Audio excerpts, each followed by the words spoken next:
Angel Reese was talking all that victimhood about being sexualized in the media. But guess what happened right after the Fever destroyed the Sky by 27 points at the United Center? She immediately posted thirst traps on social media like clockwork. This is the same player who complained about the attention she gets off the court, yet can't seem to focus on making basic layups when it actually matters.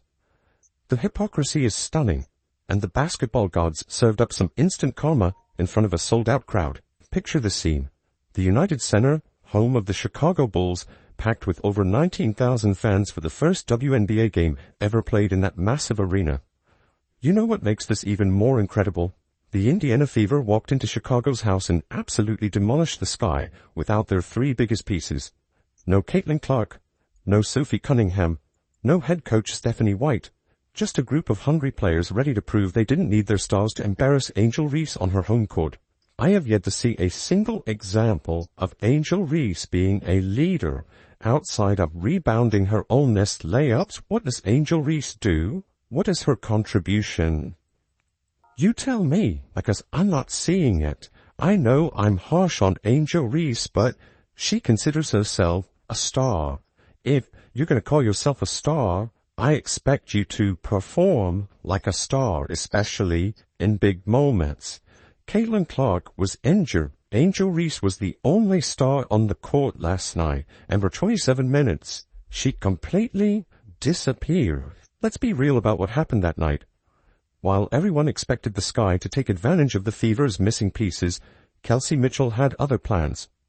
She dropped 17 points on 5 of 11 shooting, and completely took over the game when it mattered most. Mitchell wasn't just making shots.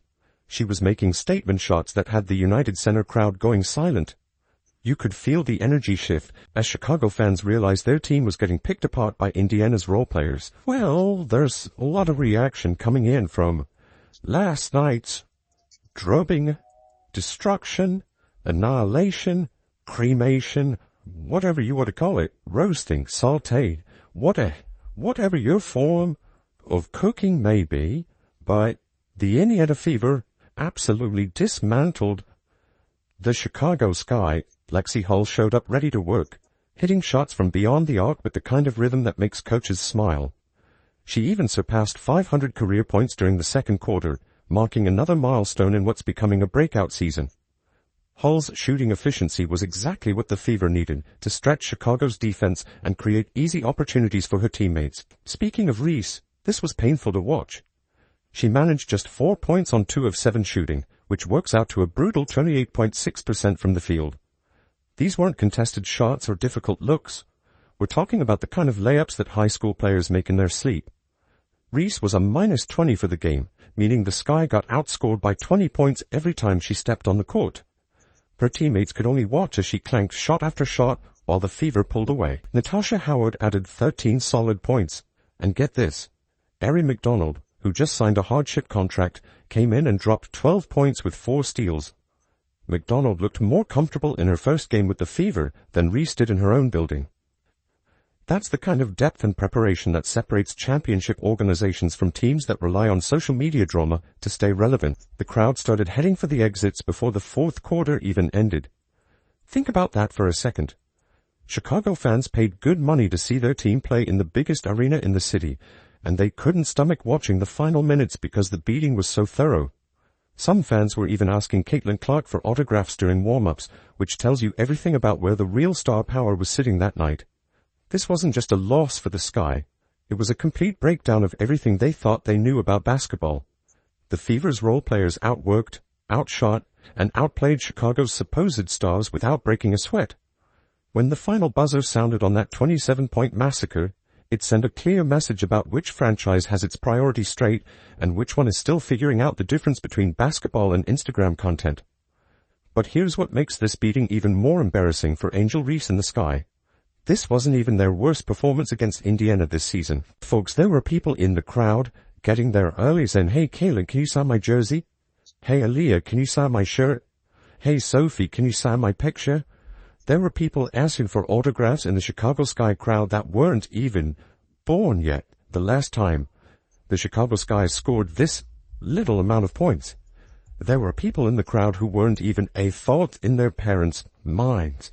You know what's truly wild about that 27-point beatdown at the United Center? Angel Reese and the Chicago Sky should have been celebrating because they actually improved from their first meeting with the Fever this season.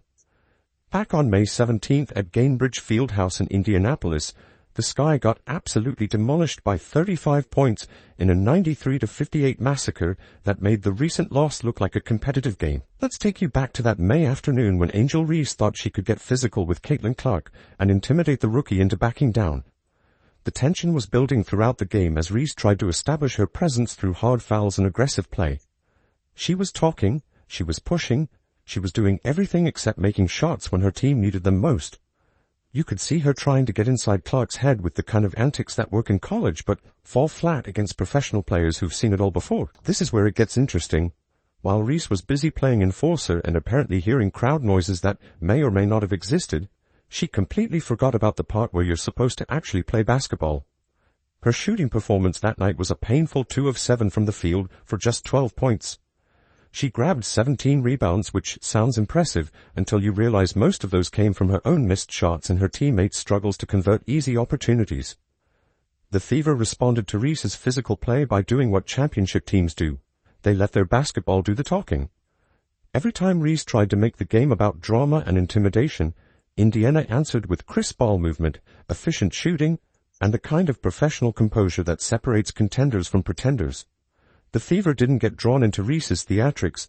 They just kept scoring and kept pulling away until the game became unwatchable for Sky fans. Here's what should have been a massive wake-up call for Chicago. When you lose by 35 points, that's not just a bad shooting night or unlucky bounces. That's a fundamental breakdown of everything you're supposed to do as a basketball team. The Sky's offensive execution was non-existent. Their defensive rotations looked confused, and their star player was more focused on starting conflicts than creating offense for her teammates. You would think getting embarrassed by 35 points in front of a national audience would force Angel Reese to go back to the gym and work on her fundamentals. You would think she'd spend the summer improving her shooting form, studying film, and figuring out how to contribute to winning basketball instead of manufactured drama. You would think a professional athlete would take that kind of humiliation as motivation to prove the doubters wrong. But did Reese learn anything from that May beatdown? The evidence suggests she spent more time planning her next social media post than perfecting her layup technique. The Sky went from losing by 35 points to losing by 27 points, which technically counts as improvement but still represents a complete inability to compete with a Fever team that wasn't even at full strength. The numbers don't lie about this pattern. 2 games against Indiana, 2 blowout losses, and the same player at the center of both disasters. While the Fever were building chemistry and developing the kind of depth that wins championships, Angel Reese was apparently focused on activities that had nothing to do with putting the ball in the basket. The timing of what happened next is absolutely mind-blowing. Angel Reese went on record talking about how she's been attacked so many times, death threats, I've been sexualized, and how unfair the whole situation is for her. She painted herself as this victim who just wants to be respected for her basketball skills and not judged for anything else. You could hear the frustration in her voice as she explained how she tries to ignore and I just try to stand strong through all the criticism and scrutiny that comes her way. But here's where the story takes a wild turn. Less than a week after giving that emotional interview about being unfairly sexualized, Angel Reese posted a video of herself twerking with rapper Sexy Y Red that had absolutely nothing to do with basketball. The internet went absolutely crazy, pointing out the obvious contradiction. Fans were screenshotting her complaints and putting them right next to the provocative content she was posting, and the hypocrisy was impossible to ignore. Where I come from, this is tacky. There's nothing cute about this. I mean, yeah, what does that got to do with basketball? I mean, honestly. But don't you criticize her. Don't you do it, Rhodes. I mean, that's supposed to be, boy, that's great for a supposed role model. To young women. It's disgusting. It is. The video wasn't just a quick story that disappeared either. This was a full production that she clearly planned and posted for maximum attention. People were calling it tacky and embarrassing in the comments, and you could see the confusion from fans who genuinely didn't understand what they were supposed to believe. Was she a victim of unfair treatment, or was she actively participating in the exact behavior she was complaining about? Kathy Engelbert, no space for hate. But you got your players putting this kind of stuff out and you expect people to not be critical of it. That's what you expect. It's not gonna happen. Your players in your league are going to get criticized. I've said I think she'll be out of basketball in 2 to 3 years. 'Cause she wants to be a podcaster, wants to be a social media influencer, doesn't really want to be a basketball player. If she does, she might play in Unrivaled, but not to WNBA. Her game seems to be more suited for that league. This pattern keeps repeating itself with Angel Reese. She'll post provocative content, risque outfits, overly sexualized visuals, and clips that have zero connection to basketball, then act surprised when people respond to exactly what she's putting out there. It's like she's crafting an image, then getting upset when people actually notice the image she created. The fan reactions were brutal, with people calling out the obvious disconnect between her words and her actions in real time. Caitlin would never embarrass herself like that. No, she wouldn't. She just wouldn't. Wait, what are we doing? Let's be real about how other players handle their social media presence. Look at Lexi Hull and Aaliyah Boston from the Fever. Their posts focus on basketball highlights, team celebrations, and supporting their teammates.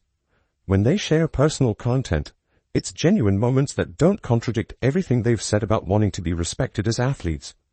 The Fever's social media presence is primarily focused on celebrating their wins and building team chemistry, not generating controversy for attention. Clark, she's been heavily scrutinized over the last 2 or 3 years. I can't think of one time that Caitlin Clark embarrassed herself or the league. Seeing Caitlin Clark on social media twerking with Machine Gun Kelly. I have never seen Steph Curry publicly embarrass himself or the NBA. The contrast is striking when you compare Reese's approach to players like Caitlin Clark, who keeps the focus on her basketball skills and lets her performance do the talking. Clark has built a massive following by being consistent with her message and her actions.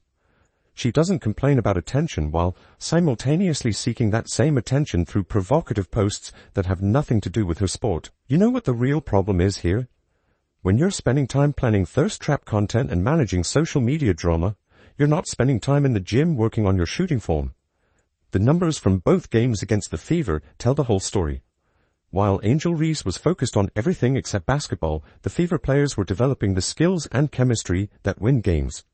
This affects her credibility as a professional athlete and raises questions about what her actual priorities are. When you publicly complain about being sexualized, then immediately post content that sexualizes yourself, fans start to wonder if you're serious about basketball or just looking for attention.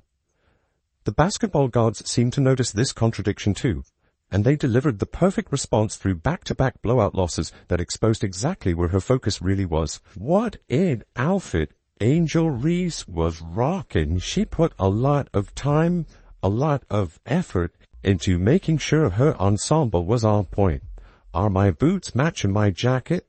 Are my gloves matching my hat? Angel Reese put in tons of time for this outfit, which begs the question, does Angel Reese put in more time in her outfits for the pre-game catwalk, or does she put in more time to actually get better at the game of basketball? Now, here's the truth that Angel Reese doesn't want to face. While she's busy playing victim and posting thirst traps after getting destroyed on the basketball court, the Indiana Fever are building something special. They've got depth, they've got chemistry, and they've got players who understand that basketball comes first. Fans are already excited about what 2025 will bring when Caitlin Clark returns healthy and this team gets even stronger. Support teams that focus on winning games instead of manufacturing drama. The Fever have shown they can beat you with their stars or without them, and that's championship culture right there.